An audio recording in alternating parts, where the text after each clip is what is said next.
इस वीडियो में हम लोग सीखेंगे बाइनरी नंबर से डेसिमल में कैसे कन्वर्ट करते हैं, चाहे अगर कोई ऑक्टल नंबर दिया हो इसे डेसिमल में कैसे बदलेंगे, फिर या हेक्साडेसिमल से डेसिमल में।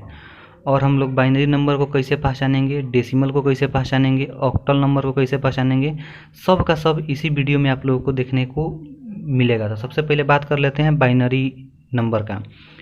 तो जो बाइनरी नंबर होता है इसमें मात्र दो गो अंक होता है, एक जीरो होता है और एक होता है एक, यानी दो गो अंक होता है। तो बाइनरी जो डेसिमल होता है ना उसमें 10 गो होता है, 0 1 2 3 4 यानी 9 तक, 9 गो ई एगो जीरो, 10 गो हो गया। और उसी तरह जो ऑक्टल नंबर होता है ना उसमें होता है कितना, 8 गो, यानी 0 1 2 3 4 5 6 7 7 तक होता है, 7 गो ई हो गया, एगो जीरो, 8 गो।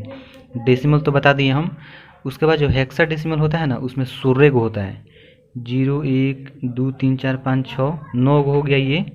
उसके बाद होता है 9 गो ये और एक जीरो, 10 गो हो गया। और 11 के बदले में हम लोग यहाँ पे ए लिखते हैं, 12 के बदले में B, C D E F, 16 के बदले में एफ लिखते हैं, यानी 10 तक यहाँ तक, फिर 11 12 13 14 15 16, इसको हम लोग हेक्साडेसिमल बोलेंगे। अब चलिए हम लोग बदलना सीख लेते हैं। अगर कोई बाइनरी नंबर दिया हो, जैसे मान लीजिए सपोज कर लेते हैं 1 0 1 1 0 1 दिया हो। देखिए बाइनरी नंबर की सबसे खास पहचान होती है इसमें 0 1 ही होता है, 0 1, और इसको चेंज करना हो डेसिमल में। और एक सबसे मेन बात है, बाइनरी जो होता है ना उसके बेस में होता है 2 और जो डेसिमल होता है उसके बेस में होता है 10। अगर ये वाला न लिखे बाइनरी से डेसिमल में करना है चेंज, तो आप लोग इसी तरह समझ सकते हैं, यहाँ पे 2 है तो ये वाला बाइनरी होगा, और किस में करना है चेंज, ब्लैंक कौन है यानी खाली स्थान कौन है, तो डेसिमल है, तो डेसिमल में करना है चेंज।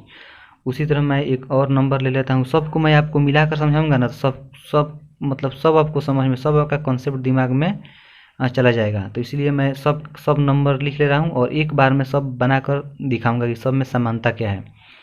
तो यहाँ पे ऑक्टल नंबर कोई ले लेते हैं, तो 7 3 2, यहाँ पे 8 3 2 भी ले सकते थे यार, 8 होता ही नहीं है ऑक्टल नंबर में, तो लेंगे कहाँ से। अगर यहाँ पे लिख दिया 8, माने देखिए ऑक्टल नंबर के बेस में होता है 8, डेसिमल के बेस में होता है 10 और बाइनरी के बेस में होता है 2 बराबर 10, यानी डेसिमल में चेंज करना। अगर ये क्वेश्चन न भी लिखा रहे ऑक्टल से डेसिमल और यहाँ पे 8 रहे और 10 रहे, तो आप लोग समझिएगा कि 8 ऑक्टल नंबर है और डेसिमल में चेंज करना है 10 है। इसी तरह अगर हेक्साडेसिमल नंबर कोई लिख ले 2 3 4, यहाँ पे 16 और यहाँ पे 10।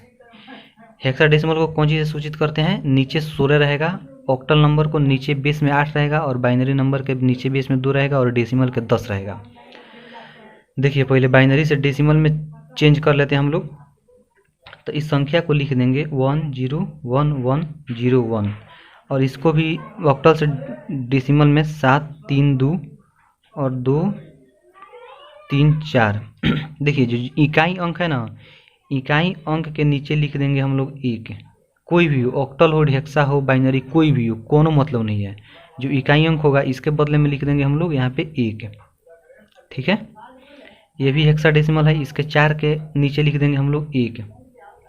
अब देखिए यहाँ पे सोचने वाली है बात, यहाँ पे बाइनरी है तो बाइनरी में कितना होता है 2, तो 1 को 2 से कर देंगे गुना, यानी बाइनरी जो है ना, बाइनरी को अगर डेसिमल में बदलेंगे तो बाइनरी में तो 2 को होता है, यानी बेस यहाँ पे 2 है, तो 1 को कर देंगे कौन से गुना, 2 से, तो 2 एकम 2, यानी 2 के बदले में आ गया, 0 के बदले में आ गया 2 और 1 के बदले में 1। और यहीं अगर ऑक्टल नंबर है तो 1 में कौन चीज़ से गुना कर देंगे, 8 से, तो 3 के जगह पर कौन चीज़ आ जाएगा, 1 में अगर 8 से गुना होगा तो 8 एकम 8 आ जाएगा। यहाँ पे 1 में 8 से, ऑक्टल नंबर है तो 8 से होगा गुना। छोड़िए मैं इसको थोड़ा सा बाद में बताऊंगा, पहले बाइनरी से डेसिमल को चेंज कर लेते हैं। तो 1 के स्थान पर आ गया 1, और 1 में 2 से गुना होगा 2, फिर 2 दूना 4, फिर 4 में 2 से गुना होगा 8, इसके बदले में 8 आ जाएगा। फिर 8 में 2 से गुना होगा 8 दूना 16, फिर 16 में 2 से गुना होगा 32। अब देखिए यहाँ पे 0 जितना है ना, अब इस सब को जोड़ लेंगे हम लोग।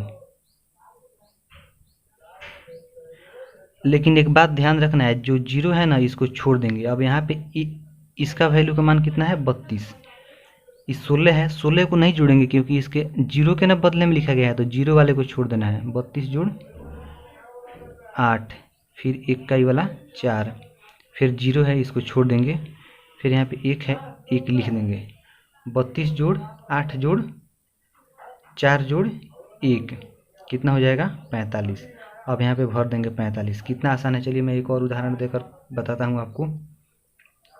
अगर 1 1 0 1 हो तो यहाँ पे लिख देंगे 1 1 दूना 2 2 दूना 4 4 दूना 8 8 4 12 12 2 नहीं जोड़ेंगे यहाँ पे, 8 4 12 और 1 13, यानी इसका अगर चेंज करेंगे डेसिमल में तो 13 आएगा। तो इसी तरह हम लोग बाइनरी से डेसिमल में चेंज करते हैं। अब आता है ऑक्टल से डेसिमल में।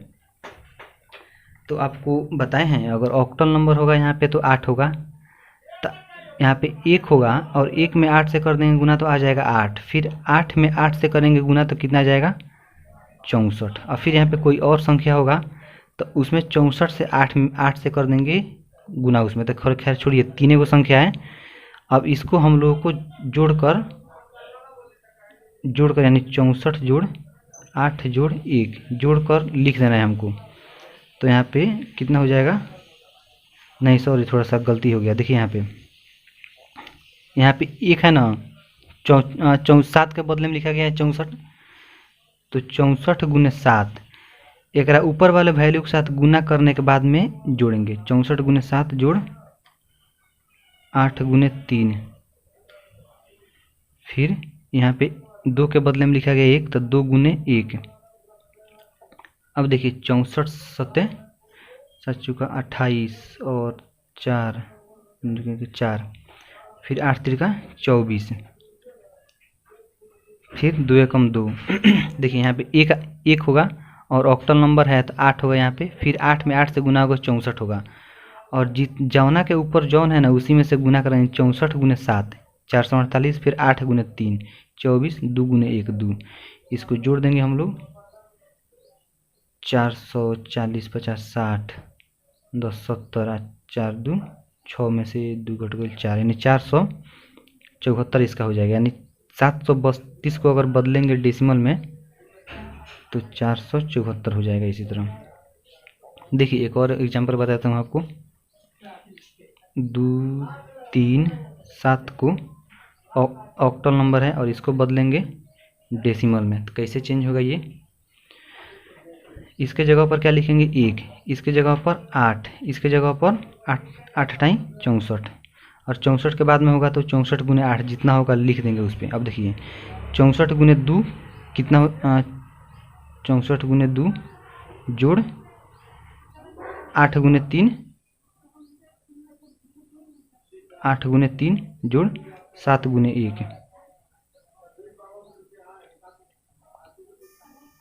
उसके बाद में 64 दूना 128 8 त्रिका 24 7 एकम 7, तो इसको जोड़ देंगे 159 आएगा। यानी 237 को हम लोग डेसिमल में बदलेंगे, कितना आ जाएगा 159। अब देखिए अब उसी तरह होता है, अगर मान लीजिए अगर हेक्साडेसिमल नंबर होता है, हेक्साडेसिमल के बेस में कितना होता है 16, तो 16 अगर है तो इसके 4 की जगह पर आ जाएगा 1, और इसके बदले में देखिए 16 है तो 16 में 1 से गुना होगा तो कितना होगा इसका 16। अब देखिए अब 16 से फिर होगा मल्टीप्लाई, तो 16 से मल्टीप्लाई होगा तो कितना आ जाएगा 256। ठीक है 256 आ गया। अब जिस तरह इसको किए हम लोग उसके ऊपर वाले से गुना कर करके जोड़ दिए हैं, इसी तरह इसको भी होगा। देखिए 256 है यहाँ पे, इसमें 2 से कर देंगे गुना फिर जोड़, उसके बाद है 16 है, 16 में 3 से कर देंगे गुना, यहाँ पे यार 3 के बदले मैंने 16 लिखा गया है, और उसके बाद यहाँ पे 4 में 1 से कर देंगे गुना और जोड़ देंगे, तो 256 दूना कितना होता है 512 512 सुरती 48 और 4 एकम 4, तो कितना हो गया 564 हो गया।